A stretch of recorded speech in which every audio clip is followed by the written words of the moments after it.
자, 여기 보세요. 양도소득 금액 두 번째 공식입니다. 양도소득 기본공제다 그랬어. 양도소득 금액은 양도차익 마이너스 뭐가 된다? 장기보유 특별공제. 공식 알아야 되고 장기보유 특별공제 이론만 하시면 돼. 작년에 지문이 하나가 나왔습니다만은 또 나올 가능성이 있죠. 그 지문 빼고. 그럼 장기보유 특별공제 뜻이 있어. 장기간 보유한 것은 특별히 깎아주겠다 이거야. 그럼 장기보유 잘 봐요. 공제라는 건 많으면 많을수록 좋아요 나빠요? 좋아요. 그러니까 조건을 거는 거야. 야, 일단 등기가 돼 있어야 돼. 그 다음 특별공제는 과세 대상 여러 개 중에 딱 3개만 받아. 등기가 돼 있는 토지, 건물 몇 년 이상 보유? 3년 이상 보유. 3년. 그 다음 조합원 입주권 3개만 특별히 깎아주겠다 이런 뜻이죠. 3년 이상 보유된 토지, 건물, 그 다음 조합원 입주권. 그 다음에 우리가 적용을 안 하는 것은 뭐냐? 외국의 것은 공제 혜택이 없어요. 왜 그렇다고 그랬죠? 지겹지도 않네? 외국의 것은 등기가 잘 되는 나라가 있고 확인이 안 되는 나라가 있잖아. 어느 나라 해주고 어느 나라 안 해주면 안 되니까 다 안 해줍니다. 그래서 외국의 거 안 되고 미등기 안 되고 요거 봐요. 조정대상 지역의 2주택 이상. 조정대상 지역의 1주택까지는 해줘요.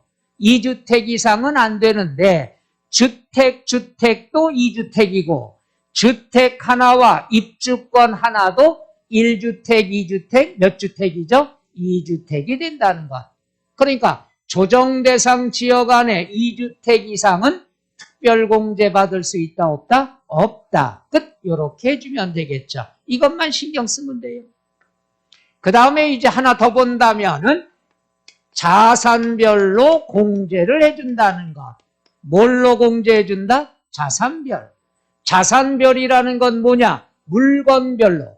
물건별로라는 건 토지 따로, 건물 따로, 입주권 따로.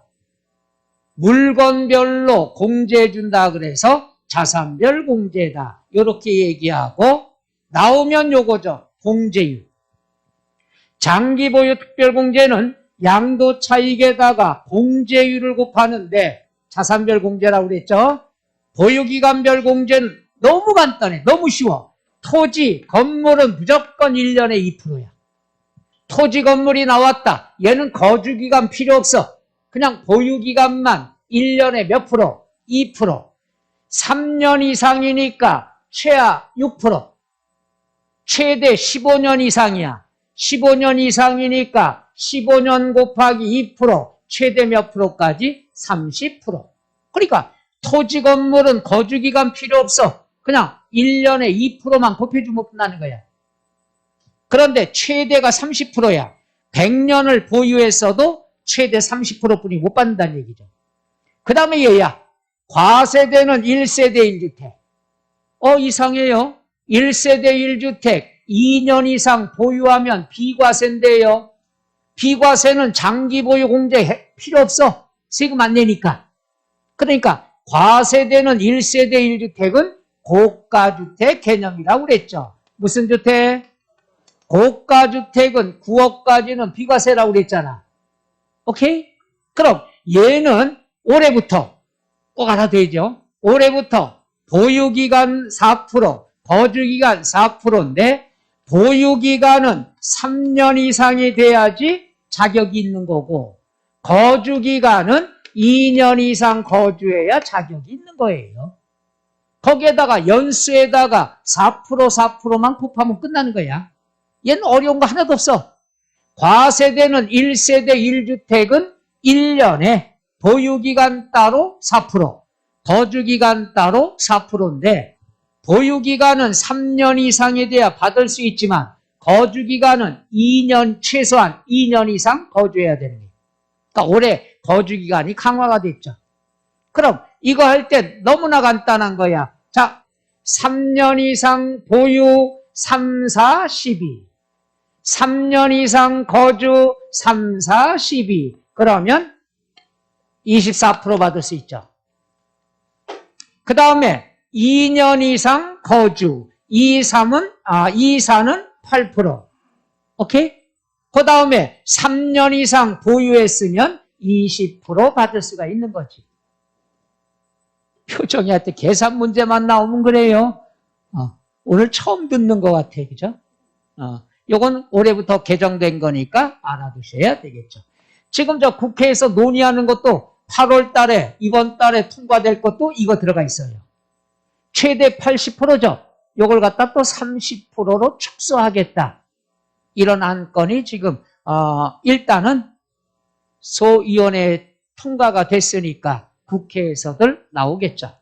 소위원회가 됐나? 지금 말들이 오가는 게 요거예요. 장기보유 특별공제 공제율을 축소하자. 혜택을 덜 주겠다. 그 다음에 양도소득세율을 높이겠다. 이게 지금 8월 달에 통과될 건데 여러분은 그냥 이렇게만 배우면 돼요. 올해 시험 볼 때는 지장이 없으니까. 그 다음에 최대 얘는 뭐예요? 1년에 4%. 그럼 최대 10년이야. 그럼 보유기간 40%, 거주기간 40%, 최대 몇 프로 공제받을 수 있다? 80%. 요것만 여러분들이 알아두시면 되고요. 요건 좀 나중에 문제풀이 하면서 설명을 해줄게요. 요건 신경 쓸 필요가 없습니다. 나중에 설명 문제 풀 때. 자, 그 다음 나와 있는 내용이 뭐가 있느냐? 더하고 문제 풀어볼게요. 요번에는 마지막 공식입니다. 과세표준은 양도소득금액 마이너스 기본공제. 기본공제는 등기가 되어 있는 모든 양도자산 과세 대상은 보유기간과 관계없이 공제받는다. 그런데 공제는 소득별이라는 게 포인트라고 그랬죠. 소득별로 1년에 250만 원. 장기 보유는 기간에 따라 공제율이 달라지죠. 기본공제는 금액이 일정해. 1년에 얼마? 250인데 제일 중요한 게 이거죠. 소득별로. 소득별로라고 하는 건 양도소득세 과세 대상을 4가지 소득으로 나눠. 이거 4가지 소득은 쉬워. 왕따부터 떨고. 신탁수익권 따로 1년에 250만 원. 파생상품 따로 1년에 250만 원. 주식 출자 지분 따로 1년에 250만 원. 그런 다음 나머지 것들은 합산을 해서 1년에 얼마? 250만 원. 이게 소득별로. 그러니까 다른 것들은 1년에 250, 얘들은 합산을 해서 1년에 얼마? 250이 된다. 다만 얘는 국내 거 250, 외국 거 250, 최대 얼마 받을 수 있다? 500만 원 받을 수가 있다. 오케이? 요것만 알아두면 돼. 소득은 4가지가 된다. 끝. 이렇게 알고.